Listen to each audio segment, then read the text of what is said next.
안녕하세요.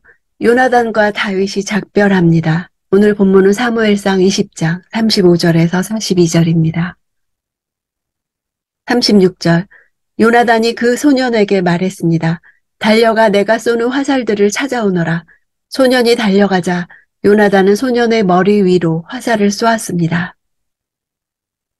소년을 먼저 달려가게 하고 활을 쏜 이유는 활이 떨어지는 지점을 본 후 소년이 출발하면 요나단의 지시보다 자신의 눈을 더 신뢰할 것이지만 뒤에서 넘어오는 활의 낙하 지점을 찾으려면 요나단의 지시에 의존해야 하기 때문입니다. 요나단이 쏘는 화살의 사정거리는 200m가량이었습니다. 다윗과 요나단 사이의 암호는 활의 낙하 지점과 관계된 것이므로 정확해야 했습니다. 원어로는 간곡한 부탁을 나타내는 꼭, 원컨대 단어가 들어있어서 요나단이 소년에게 달려가 꼭 찾아와야 한다고 간곡하게 부탁하고 있습니다. 소년이 혹시 자신의 의사와 다르게 행동하는 것을 막기 위해서입니다.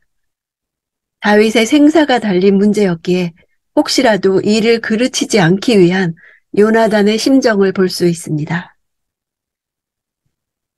37절. 소년이 화살이 떨어진 곳에 다다를 즈음 요나단은 소년의 뒤에서 소리 질렀습니다. 화살이 내 앞에 있지 않느냐.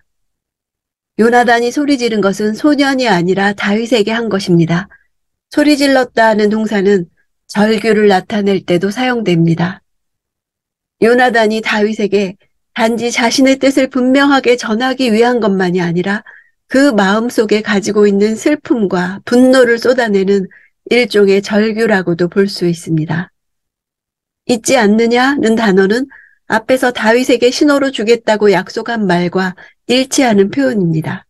반문을 통해 위급한 상황임을 강조해 다윗의 행동의 촉구를 유도하고 있습니다. 38절.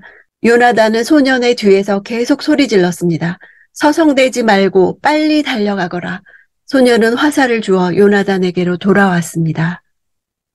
달려가거라 단어에 신속히 하다라는 뜻이 들어있습니다. 빨리 달려가거라를 직역하면 빨리 제발 신속히 하라입니다.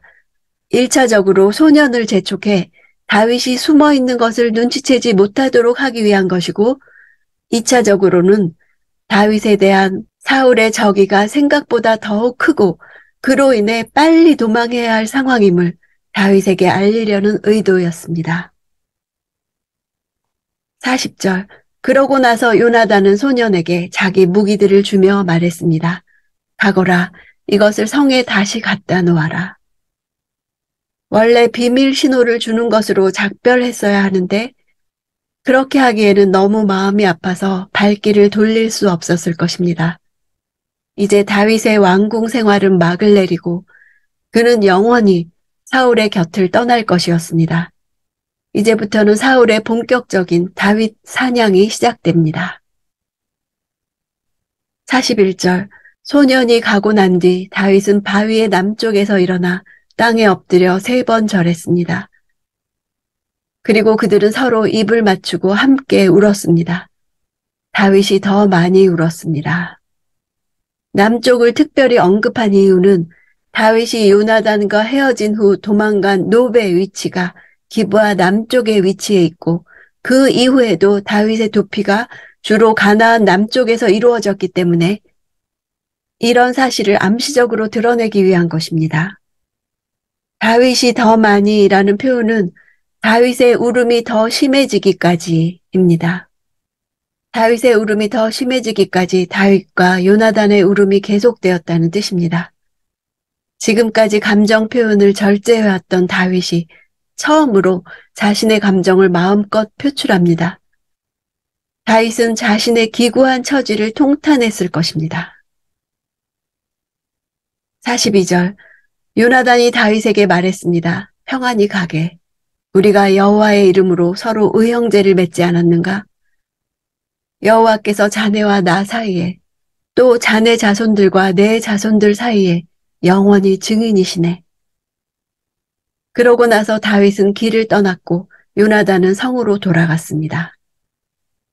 요나단은 샬롬을 빌어주고 있습니다. 샬롬은 하나님의 언약적 행위의 결과로 이루어지는 완전한 평화와 축복을 말합니다. 다윗을 안전하게 도피하도록 만드는 것은 결국 여호와임을 말하는 것입니다.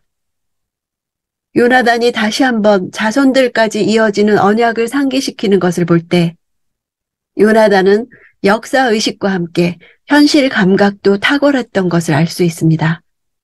왕권이 교체되면 피해 복수가 있게 마련이라는 것을 알았기 때문입니다.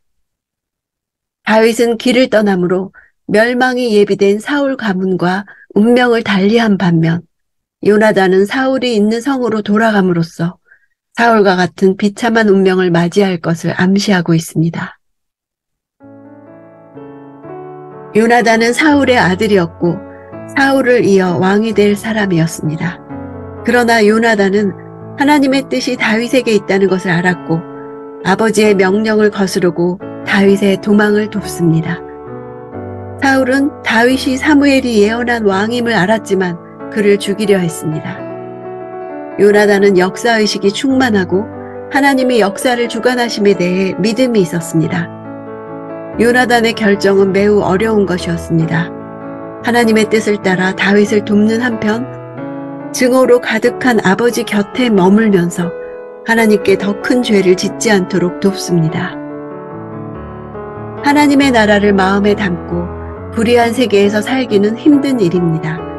그러나 우리의 존재 자체가 하나님의 구원을 이루는 통로임을 믿읍시다. 하나님의 뜻을 분별해가면서 하나님의 뜻을 성취하는 사람으로 살아갈 때에 결국은 나를 세우신 곳에 하나님의 뜻이 이루어질 줄을 믿습니다.